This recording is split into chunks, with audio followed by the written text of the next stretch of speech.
ठाकुर जी के पास मुंदरी मिल गई। ठाकुर जी उदास होके वहां से चले गए। अब जैसे ही ठाकुर जी वहां से गए, ललिता विशाखा ने किशोरी जी को रोको, बोले आप नहीं जाओगे। ठाकुर जी बोले अब कहां जाऊं? क्यों? ग्वाल बालन के पास गए हो तो ये सबरी जाकर के माऊ बता देंगे कि मुंदरी मेरे पास मिल गई, और यदि मैं घर गए तो मैया ते जाके बता देंगे कि यानी किशोरी जी की मुंदरी चुराई। ठाकुर जी बोले ना यहां जा सके ना वहां जा सके, कहां जाएं? बोले तो सो जाओ। और महाराज एक कदम्ब की छांव के नीचे ठाकुर जी सुंदर सेज बना करके और वहां सो गए। ऐसे ढीठ हैं हमारे कन्हैया, चोरी पकड़ी गई है, उन्हें नींद आ रही है, सो गए वृक्ष के नीचे जाके, चिंता विहीन हो गए। कोई बात नहीं, पकड़े गए तो पकड़े गए, अपने इनके बीच में ही तो पकड़ोगे हूं, कोई बाहर के इन्हें तो ना पकड़ो। सो गए।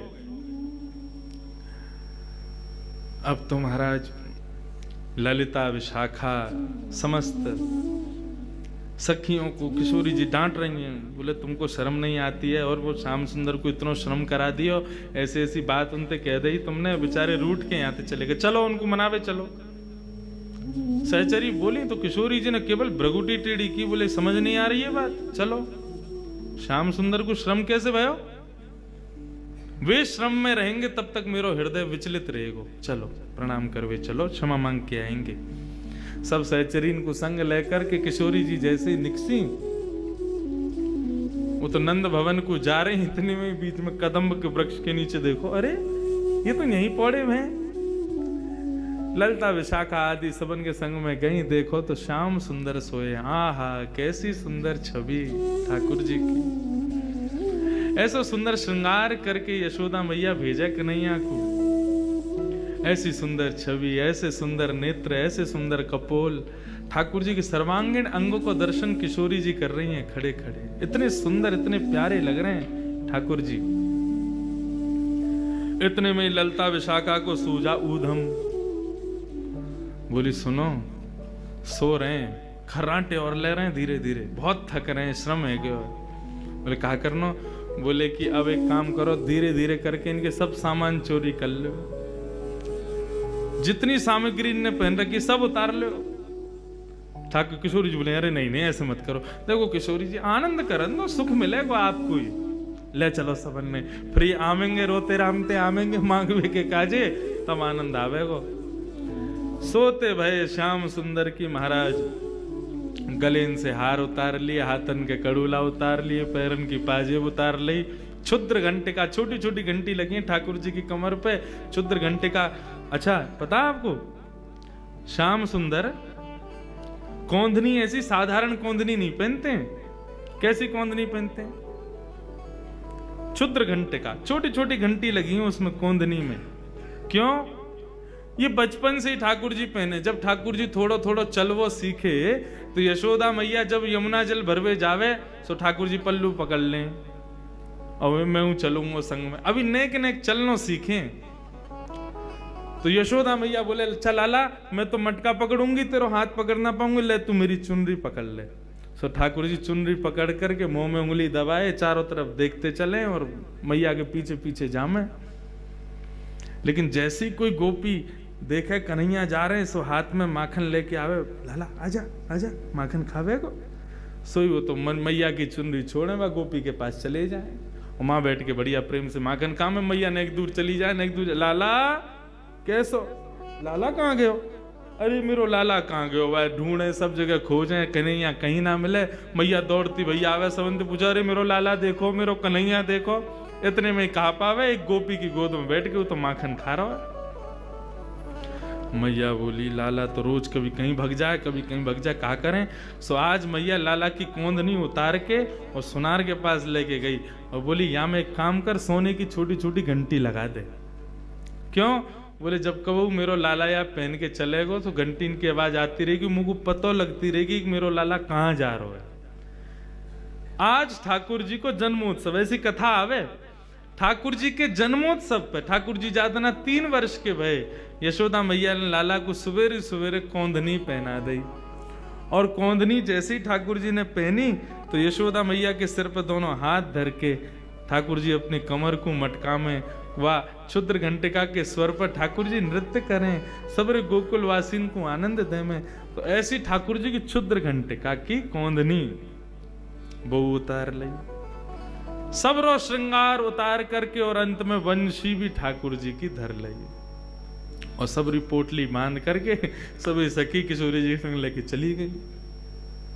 अब ठाकुर जी की नींद खुली, जैसी नींद खुली अंगड़ाई लेने लगे, बोले हाँ भाई अब चलें, अब रात है गई, अब जाके माँ बढ़िया प्रेम से।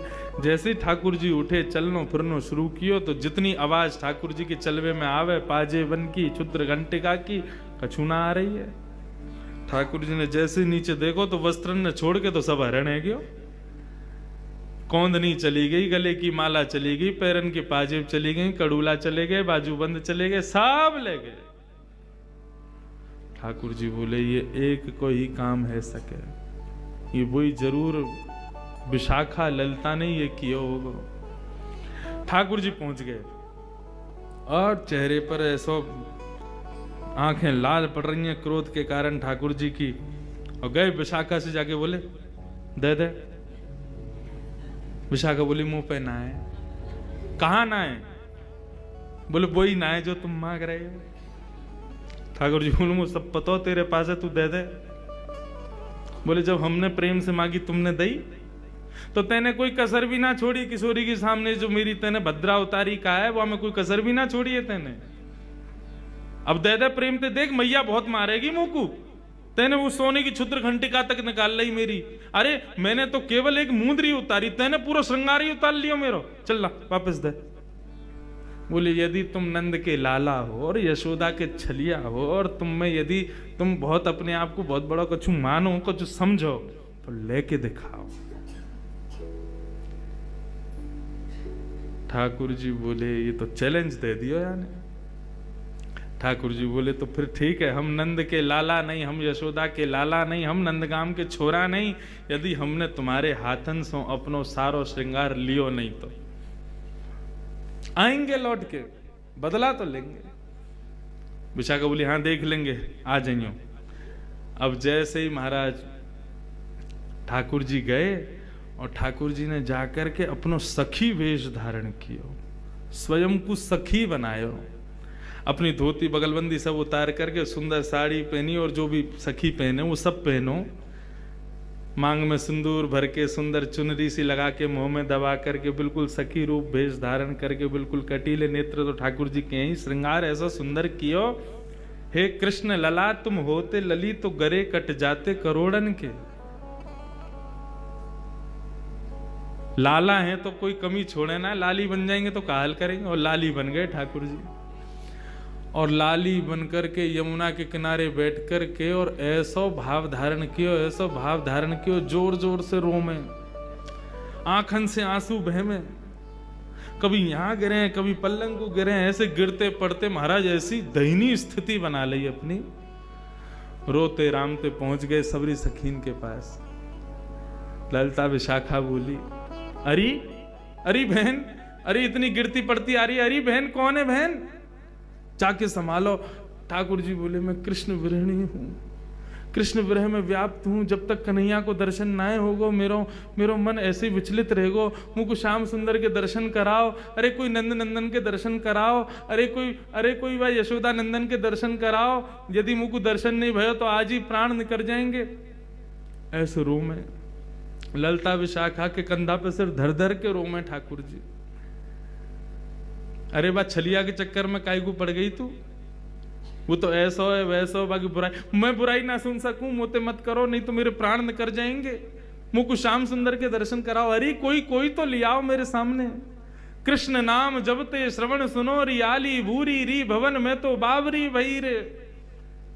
अपने ही भाव को स्वयं ठाकुर जी जो उनके विरह में होता है, वही ठाकुर जी अपने ही विरह में रुदन कर रहे हैं, रुदन कर रहे थे। ललिता विशाखा बोली, भैया यहाँ की स्थिति तो बहुत दयनीय है, एकाध देर में आगे प्राण निकल जाएंगे, यदि कोई या को दर्शन नहीं कराया तो कहा करें। इतने में ललिता बोली, बोले एक युक्ति है। बोले कहा